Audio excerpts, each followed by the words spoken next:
25 312. Работал на сухую, трубка вентури сгорела, поставили новую.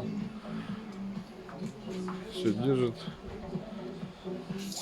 включается, набирает давление. Сейчас включится.